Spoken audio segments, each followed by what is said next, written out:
Parliament की security में सेंधमारी पर वजीर दाखिला अमित शाह के बयान की मांग कर रहे अपोजिशन का हंगामा जारी है। लोकसभा में चेयर की बेइज्जती करने वाले कई एमपीज को आज फिर सस्पेंड कर दिया गया है। इनमें कांग्रेस एमपी शशि थरूर, समाजवादी पार्टी की सांसद डिंपल यादव और एनसीपी सांसद सुप्रिया सुले का नाम भी शामिल है। लोकसभा से आज 48 एमपीज को सस्पेंड किया गया है। इसके साथ ही अब तक अपोजिशन के कुल 141 एमपीज पर एक्शन लिया जा चुका है। इनमें 94 एमपी लोकसभा के और 46 एमपी राज्यसभा के हैं। 18 दिसंबर तक पार्लियामेंट के कुल 92 एमपी सस्पेंड थे। आजादी के बाद पहली बार एक ही दिन में इतने एमपी सस्पेंड किए गए हैं। कांग्रेस चीफ मल्लिकार्जुन खड़गे और कांग्रेस के एमपी अधीर रंजन चौधरी ने मोदी हुकूमत पर जमहूरियत को खत्म करने का इल्जाम लगाया है। ये देश के इतिहास में पहली बार है कि आज कितने लोगों को उन्होंने सस्पेंड किया।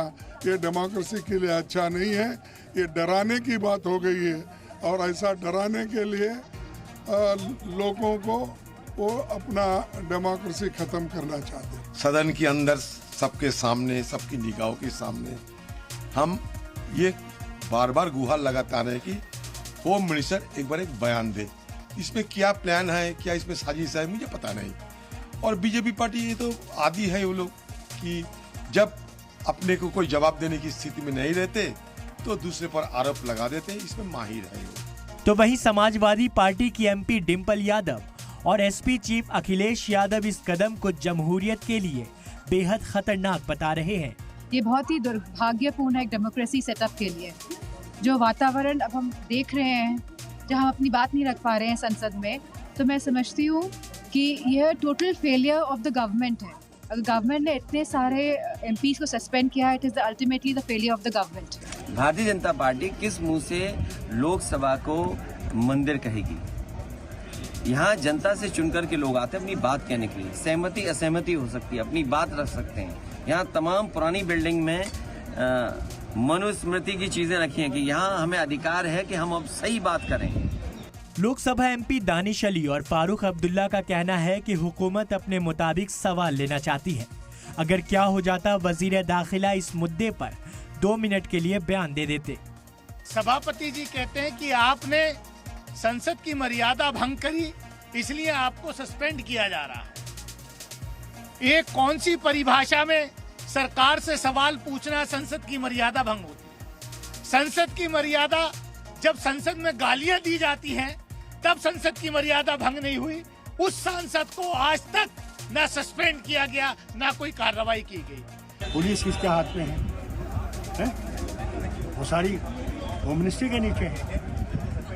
तो क्या हो जाता अगर वो 5 मिनट आते और कहते जनाब ये हो गया है, हम इस पर कार्रवाई कर रहे हैं। और क्या कहना? प्रोटेस्ट कब तक चलता रहेगा? जब तक वहाँ एक भी रहे। अकाली दल की एमपी हरसिमरत कौर और आम आदमी पार्टी के एमपी का कहना है कि जिस एमपी के पास पर लोकसभा की सिक्योरिटी में सेंधमारी हुई, उन पर कोई कार्यवाही नहीं हो रही है। जो हुकूमत से सवाल पूछ रहे हैं, उनकी आवाज को दबाई जा रही है। आपने सारे विपक्ष को निकाल के बाहर फेंक दिया। जिस एमपी के कर के पासेस मिले थे, उस एमपी के खिलाफ कोई कार्रवाई नहीं हुई।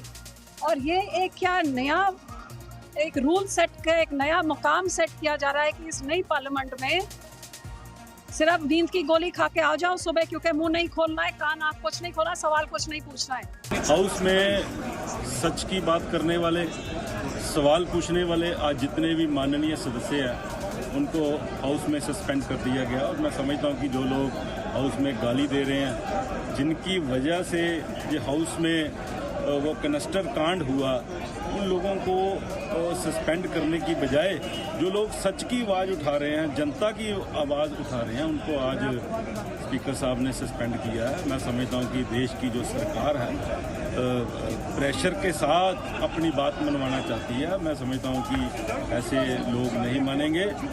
शिवसेना उद्धव ठाकरे की एमपी प्रियंका चतुर्वेदी और एनसीपी की एमपी सुप्रिया सुले मरकजी हुकूमत पर तानाशाही का इल्जाम लगा रही हैं और कह रही हैं कि मुल्क को अब पार्लियामेंट की जरूरत नहीं है, बल्कि पीएमओ नया हेडक्वार्टर बनने वाला है। जिस तरीके से तानाशाही रवैया केंद्र सरकार ने अपनाया है, या तो वो हमें बता दें कि पार्लियामेंट की अब ज़रूरत ही नहीं है कि हम उसको सुरक्षा नहीं दे सकते और हमें ऑपोजिशन की ज़रूरत नहीं है। हम तानाशाही की तरीके से पीएमओ अब नया हेडक्वार्टर्स होगा जहाँ से सारा लेजिस्लेटिव बिजनेस होगा। इस तरीके से पावर का मिसयूज़ करना जनता के बीच लेकर जाना ज़रूरी है। जनता को बताना ज़रूरी है कि आज ही मेंबर्स ऑफ पार्लियामेंट के साथ हो रहा है, कि उनके अधिकारों का हनन हो रहा है, कल आप सभी के साथ होगा। जो हो रहा है देश में बहुत गलत हो रहा है। और क्या मांग थी हमारी? हम सिर्फ एक रिप्लाई, जो हादसा हुआ है, जो हल्ला हुआ है संसद में, उस पर सिर्फ चर्चा चाह रहे हैं। ऐसे क्या मांग हम कर रहे हैं? चर्चा तो होनी चाहिए। और सिर्फ हमारे लिए नहीं, बीजेपी के सांसद है, यहाँ की सिक्योरिटी है, प्रेस वाले हैं, सबके लिए ही है ये। कि सिर्फ सांसदों की सिक्योरिटी के लिए नहीं था, ये बहुत महत्वपूर्ण मामला है। लेकिन सरकार चर्चा नहीं करना चाहिए, भाग रही है। एमपीज के सस्पेंशन की पहली मिसाल 1963 में देखने को मिली थी। 1989 में सबसे बड़ी सस्पेंशन कार्यवाही हुई थी। राजीव गांधी हुकूमत के दौरान कई एमपी साबिक वजीर आजम इंदिरा गांधी के कत्ल पर ठक्कर कमीशन की रिपोर्ट को पार्लियामेंट में रखे जाने पर हंगामा कर रहे थे। 13 फरवरी 2014 को लोकसभा स्पीकर मीरा कुमार ने 18 एमपीज को सस्पेंड किया था। सस्पेंड हुए कुछ एमपी अलग तेलंगाना रियासत बनाने की मांग की मुखालफत कर रहे थे, जबकि कुछ अलग रियासत की मांग कर रहे थे। इस दौरान सस्पेंड होने वाले एक एमपी एल राजगोपाल कांग्रेस के थे।